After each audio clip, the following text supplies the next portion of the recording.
ನನ್ನನ್ನು ಮುಗಿಸ್ಲೇಬೇಕು ಅಂತ ಪಾಪ ಏನೇನೋ ಮಾಡ್ಕೊಂಡು ಹೊರಟವ್ರೆ. ಪ್ರತಿನಿತ್ಯ ಟಿವಿಗಳು ಹಾಕಿದ್ರೆ ನನಗೇನು ಅದ್ರ ಬಗ್ಗೆ ನಾನು ಯೋಚನೆ ಮಾಡಲ್ಲ. ನಾವು ದೇವ್ರು ನಂಬಿದ್ದೇವೆ. ತಪ್ಪುಗಳು ಕೆಲವರು ಮಾಡ್ತಾರೆ. ತಪ್ಪು ಮಾಡಿ ಅಂತ ನಾವು ಹೇಳ್ತೀವ?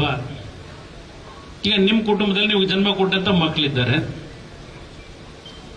ನಿಮ್ಮ ಮಕ್ಕಳು ತಪ್ಪು ದಾರಿಗೆ ಹೋಗಿ ಅಂತ ನೀವು ಹೇಳ್ತೀರಾ? ಕೆಲವು ಘಟನೆಗಳು ನಡೆದಿದೆ. ದೇವೇಗೌಡರಿಗೂ ಅದಕ್ಕೂ ಸಂಬಂಧ ಏನು? ಕುಮಾರಸ್ವಾಮಿಗೂ ಅದಕ್ಕೂ ಸಂಬಂಧ ಏನು?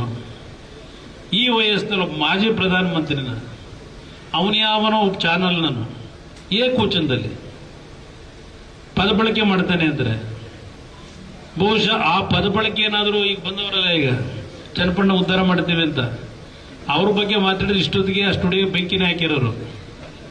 ನಾವು ಆ ಕೆಲಸ ಮಾಡಿಲ್ಲ. ಮಾಡ್ಕೊಳ್ಳಿ ಪಾಪ, ಅವನೇನೋ ಮಾಡ್ಕೊತಾವನೆ, ಖುಷಿ ಪಡ್ತಾವ್ರೆ ಅಂತ ನಾವು ಸುಮ್ಮನಿದ್ದೀವಿ. ನನ್ನನ್ನು ಮುಗಿಸ್ಲೇಬೇಕು ಅಂತ ಪಾಪ ಏನೇನೋ ಮಾಡ್ಕೊಂಡು ಹೊರಟವ್ರೆ. ಪ್ರತಿನಿತ್ಯ ಟಿವಿಗಳು ಹಾಕಿದ್ರೆ ನನಗೇನು ಅದ್ರ ಬಗ್ಗೆ ನಾನು ಯೋಚನೆ ಮಾಡಲ್ಲ. ನಾವು ದೇವ್ರು ನಂಬಿದ್ದೇವೆ. ತಪ್ಪುಗಳು ಕೆಲವರು ಮಾಡ್ತಾರೆ. ತಪ್ಪು ಮಾಡಿ ಅಂತ ನಾವು ಹೇಳ್ತೀವ? ಈಗ ನಿಮ್ಮ ಕುಟುಂಬದಲ್ಲಿ ನೀವು ಜನ್ಮ ಕೊಟ್ಟಂತ ಮಕ್ಕಳಿದ್ದಾರೆ. ನಿಮ್ಮ ಮಕ್ಕಳು ತಪ್ಪು ದಾರಿಗೆ ಹೋಗಿ ಅಂತ ನೀವು ಹೇಳ್ತೀರಾ? ಕೆಲವು ಘಟನೆಗಳು ನಡೆದಿದೆ. ದೇವೇಗೌಡರಿಗೂ ಅದಕ್ಕೂ ಸಂಬಂಧ ಏನು? ಕುಮಾರಸ್ವಾಮಿಗೂ ಅದಕ್ಕೂ ಸಂಬಂಧ ಏನು?